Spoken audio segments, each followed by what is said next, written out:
Welcome to 2D10. Today, I'm going to help you make a character for Vampire the Masquerade 5th Edition. V5, as the kids call it, is quite a bit different than earlier editions, especially when it comes to point allocation.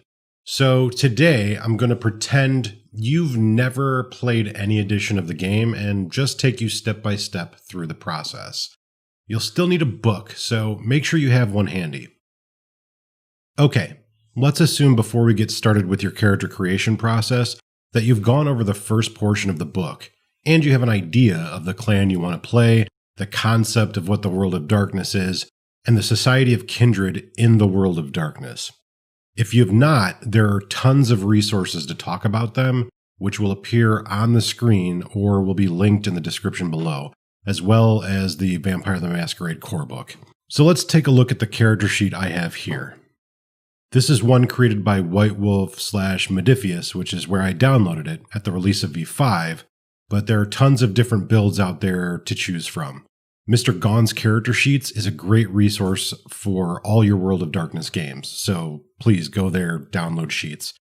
On your sheet, we'll focus on the top portion first. Some of these spaces will be filled right away, some will be filled as we go. First, we have name. It refers to the name of your character. Next, we have Chronicle, the name the storyteller or your troupe has given the game. Examples being Chicago by Night, Ashes to Ashes, etc. Next, we have Sire. This is the name of the vampire who embraced your character. This may be important to your gameplay, and it's imperative to have at least some concept of this individual in your head. Next, Concept. This is an extremely basic pitch of who your character is. In earlier editions, it was suggested you leave this to 2 words like angry punk or effete artiste, but you're not beholden to that idea.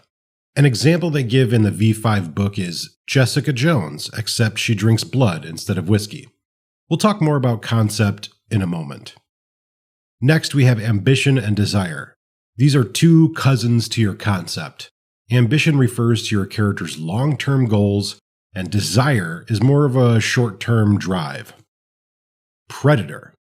This is how your kindred character typically hunts, as in drinks the blood of the living for sustenance. This is a vampire game after all. Clan. This is the clan to which your kindred was embraced. And finally, we have generation. This is how far removed your kindred is from the mythical vampiric founder, Cain. Okay, now that we've looked at these boxes, let's start filling them in with some meaningful information. Depending on the dynamic of your group, you may do this alone, with your storyteller, or as part of a group effort with everyone who will play in your coterie.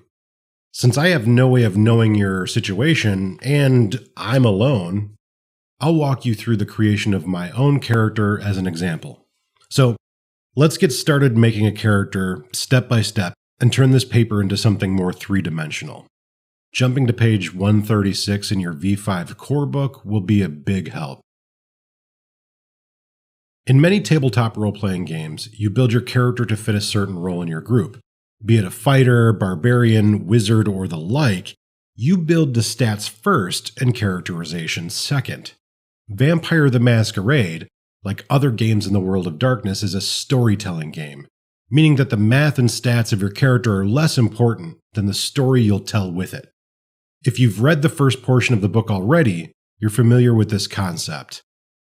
If not, don't worry, just follow my lead. The character that I want to play in this World of Darkness was a somewhat notorious street artist. While few knew his real name or face, his art would pop up all over the city in the strangest and most conspicuous places. It wasn't long before he'd attracted a few wealthy patrons of the city who admired both the beauty of his art and his daring, rebellious nighttime corporate vandalism. One night, he was summoned to a high-rise on the Gold Coast to meet one of these patrons. She was exotic, beautiful, and quite young for someone who was so independently wealthy. Over wine, the graceful patron talked of his technique and vibrant spirit, of how in centuries past, his art would have been lauded for all time instead of painted over like so much filth. As the night wore on, our graffiti master became intoxicated, but also a bit uncomfortable. He was alone with this stranger, in the middle of the night, and she spoke endlessly of their future together. Before he could fully process the situation, the feline patron had taken his wine and began to kiss him gently on the neck. His mind swam, trying to understand what was happening and why he felt powerless against this woman. Suddenly, there was a bit of pain, and our artist felt as if he were drowning in warm bliss.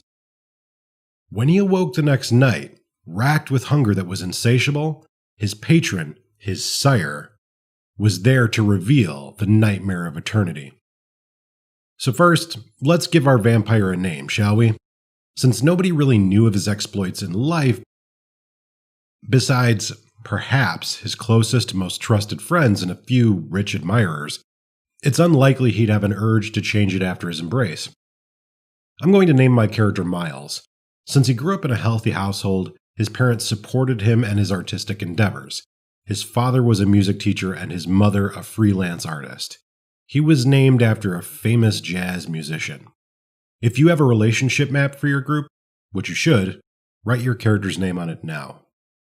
Let's talk about my character's clan and sire. As we know from the story above, Miles' sire is young, beautiful, and a lover of the arts. She's likely a bit manipulative and dangerous as well. Let's call her Viola of Clan Toreador. Viola was an up-and-coming actress during the Great Depression. Her beauty was immortalized for all time, and she's been embroiled in the city's politics for years. She sees Miles as a tool to boost her position in the clan and in local Camarilla politics. So now we know some basic information about both Miles and the beautiful monster who's taken his very life to enhance her position in darkness. You can add Viola to your relationship map as well. For concept, I've kept it basic. Undead Banksy. We know that Miles is a talented artist who espouses a guerrilla DIY mentality to spread his work. Next, let's look at attributes. First, we have the physical, strength, dexterity, and stamina. Second, we have the social, charisma, manipulation, and composure. Finally, we have the mental, intelligence, wits, and resolve. On page 155, there's a full detailed list of what these attributes are, as well as what each dot means. As you contemplate these attributes, you'll want to think about how they correspond to the character you're creating. Strength, dexterity, and stamina are fairly self-explanatory, governing how much you can lift and how hard you can hit, how agile and graceful your character is, and how much your character can physically resist or absorb damage.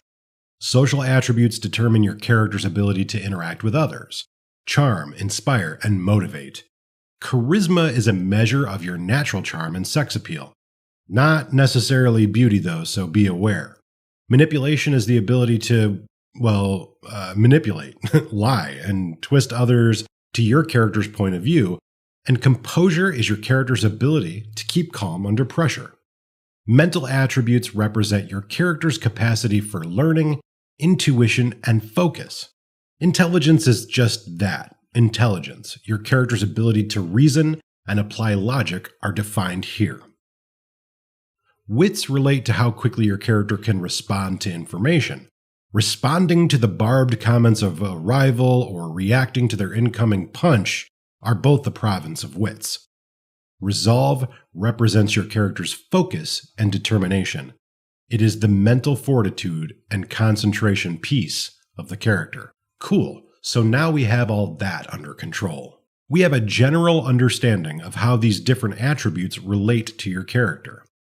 Now, let's start filling in some dots. Finally, right? Don't worry. Every time you make a character, this process will get more and more easy. It's just kind of intimidating now because you may not have done it before. This system gives you a great deal of freedom to make a unique and interesting character, while still remaining somewhat grounded in reality. You'll assign points in the following formula. One attribute, you'll assign 4 points. This is the one attribute your character is best at. For Miles, I've given him a wits of 4.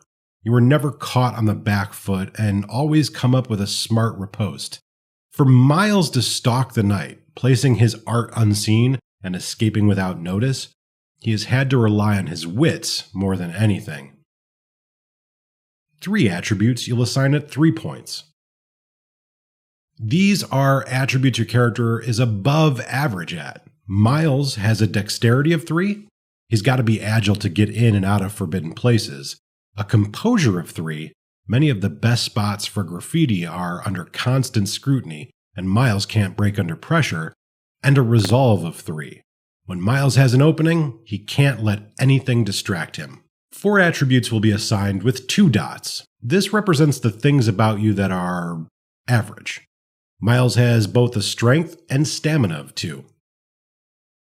He's a generally unimposing figure, but he's not a weakling. Miles has a charisma of 2. He's likable, he has friends. And an intelligence of 2. He's smart enough to realize his limitations. Remember, 2 is the human average. A lot of us playing this game have stats of 2. Lastly, 1 attribute gets 1 dot assigned to it. That's all that's left. This represents the one aspect of the character considered poor. Miles gets a manipulation of 1. He relies on all his other skills to make sure he doesn't get caught vandalizing, because if he does, he's an unbelievably bad liar. Don't forget, now's the time to determine your character's health and willpower. Willpower is equal to your character's composure and resolve. For Miles, his willpower is a rating of 6. Health is your stamina rating plus 3, making Miles' health score 5. Typically, I'll fill in the boxes that aren't being used, leaving the other boxes open for use during play. Consult with your storyteller on what they consider the correct way to do this. Now, let's move down to skills. On page 136, at the bottom left of the page, you'll have some more choices to make. While your attributes define the physical, mental, and social capacity of your character, they don't indicate what your character actually knows how to do. This is where your skills come in. You'll have 3 options here for skill distribution, including Jack of all trades, Balanced, or Specialist. Alternatively, you can use the standard process for assigning skills detailed on pages 144 and 145. Both ways of doing it are correct, but I'm going to keep it simple for all of you and choose the Specialist skills assignment for Miles. For the Specialist, you can place 4 dots in 1 skill, 3 dots in 3 skills, 2 dots in 3 skills, and finally, 1 dot in 3 skills. Additionally, you'll get a free specialty in the following abilities if you take them: Academics, Craft, Performance, and Science. Don't forget, you also get 1 additional specialty for free. The skills, like attributes, are segregated by physical, social, and mental. Also, just because you lack skill in an ability doesn't mean you're incapable of performing a task. It just means you're unskilled at it. More information is located on page 114 in the rules section, and perhaps in a future video. Let's assign Miles some skills. First, we know he's a guerrilla artist, and skilled enough to attract the attention of the immortal undead. We'll place 4 dots in Craft, also assigning him a specialty for free. Miles' specialty will be street art. Now, don't worry if the specialty you pick isn't listed under the skill. The examples provided are not exhaustive. Work with your storyteller to make sure your specialty fits the chronicle. Next, let's give Miles a stealth of 3, a streetwise of 3, and an awareness of 3. We know that Miles typically creates his art at night in places he isn't allowed to go. With a stealth of 3, he can sneak from shadow to shadow, avoiding patrol cars and security guards.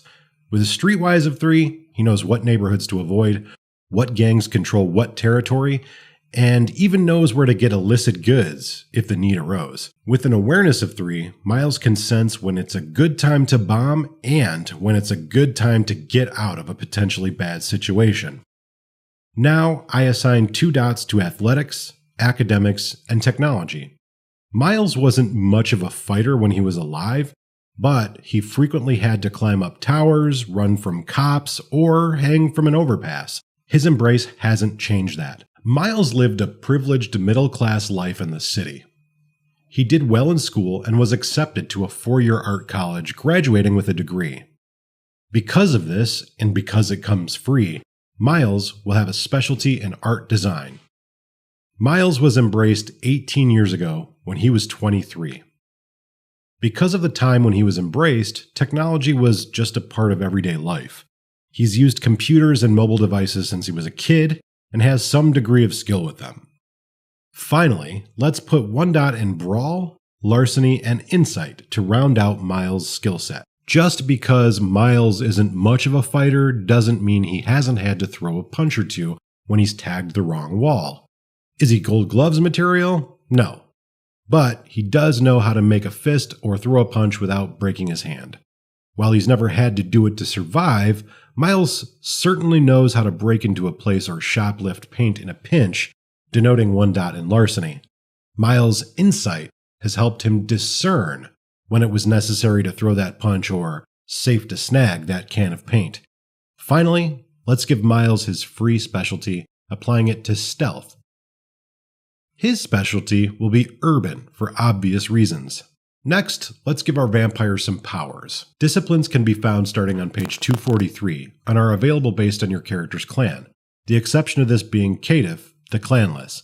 At this stage, you'll pick 2 of your in-clan disciplines. One of those disciplines you'll allocate 2 dots, and the second discipline will receive 1 dot. Miles is a Toreador. He has access to Auspex, Celerity, and Presence. I'll assign Miles the level 1 Auspex power, Heightened Senses. For someone who skulks around the domain, leaving his tag wherever he goes, Heightened Senses are a boon. Next, I'll give Miles the first level of Celerity, Cat's Grace. This discipline power imbues Miles with the balance and grace of vampires of legend. Being able to walk on a wire or dash across a ledge has given Miles access to many new receptacles for his art. I need to assign the final dot to either Auspex or Celerity. Based on the characteristics I've decided upon, I'll give Miles the Celerity power, Rapid Reflexes. However, I could have given him the level 2 power of Celerity, Fleetness, or either of the level 2 Auspex powers. Remember, for the future, you must always have an equal amount of powers and dots. When you purchase a new dot in a discipline, you may purchase any power of that dot or below. Now, let's go back to the top of our sheet and decide on a predator. Your predator type is an indication of your character's hunting style. It is considered a reflex, but it is not a mandate for your behavior. Your character may hunt and feed in other ways, but this predator type is kind of like your character's preference or habit. The predator types are Alley Cat, Bagger, Bloodleech, Cleaver, Consensualist, Farmer, Osiris, Sandman, Scene Queen, and Siren. I will not go into the details of every predator type in this video, but greater details for each can be found on page 175 of the V5 book. For Miles, I've decided that he's a Scene Queen. Since his embrace, Miles has become popular with the upper-class new money types that fawn over street art and galleries instead of the actual street. The Scene Queen relies on familiarity with a certain subculture and a well-crafted pose, feeding on an exclusive subculture that believes you to be one of them. You may belong to the street or be literal upper class, abusing the weak with false hope and promises of taking them to the next level. Each predator type confers specific advantages. With the Scene Queen predator, I will add the following to Miles. A specialty in Streetwise, Graffiti. 1 dot of Potence. I choose the power Soaring Leap, which allows Miles to jump much higher and further than a normal human. 1 dot in the advantage Fame, which is on the other page of our sheet, so flip that over. The advantage Contact. Finally, I took the disadvantage Disliked to represent the disdain that authorities outside of the street art subculture have for Miles and what he represents. Whew. We're getting near the end of character creation here. It's time to get into the fleshy bits of the character and make some impactful choices about who our character actually is and what drives them. Remember, we aren't trying to put you on paper, We're trying to make your character more vital and alive, even if they're cold and undead. So let's pick some advantages. You get 7 points to spend here, and you'll take 2 points in flaws in addition to any you gained from your predator. If you're thin-blooded, the rules are slightly different, and I've included them on the screen. Go ahead and jump to page 179 and just start digging. The list of advantages is too great to go through them all, but I'll tell you the ones I've picked for Miles. Be aware, advantages are divided into merits, backgrounds, and lore sheets, so pick wisely. First, Miles needs a haven. Having never actually lived in discomfort, he certainly wouldn't sleep in squalor now that he's kindred. I'll give him 1 dot, denoting he has a small studio apartment in a recently gentrified part of the city. I'll give him another dot in this as the merit security system. It's not a bad neighborhood, but he also doesn't want anyone breaking in. Next, I give Miles 2 dots in resources to represent the money he makes selling his art in the hip local galleries. Most of Miles' art gets painted over, so he makes sure to create a few extra pieces a month to pay the rent. Miles is still young, both for a vampire and for a human. Plus, we know he spends a lot of time in the street art subculture. Thus, I'll assign him 2 dots of herd to represent the vessels he feeds upon regularly. Finally, his sire embraced him due to his skill and to increase her standing among the kindred. Due to this somewhat rigid upbringing, I will assign Miles 1 dot in status. His sire was given the right to embrace, he's been properly introduced, and is known to be an up-and-comer in the city. Now, I have the arduous task of finding 2 points in flaws to finish out this portion of the character. First, Miles has the undesirable tendency to attract stalkers, a 1 dot flaw. He's an artist, he's a vampire, and he hangs out in the clubs, so go figure. Lastly, Miles never did any drugs in life, but the blood bond with his sire proved to be sweeter than anything he'd ever known. While she hasn't fed him in quite some time, it feels so much sweeter to the bond junkie, a 1 point flaw. Let's move forward and talk about your convictions and touchstones. Convictions and touchstones represent core beliefs of your character and help drive your story. Each character begins with 1 to 3 convictions. These are human values your character attempts to uphold after death. You can create unique convictions with your storyteller or pick from the provided list for the sake of simplicity.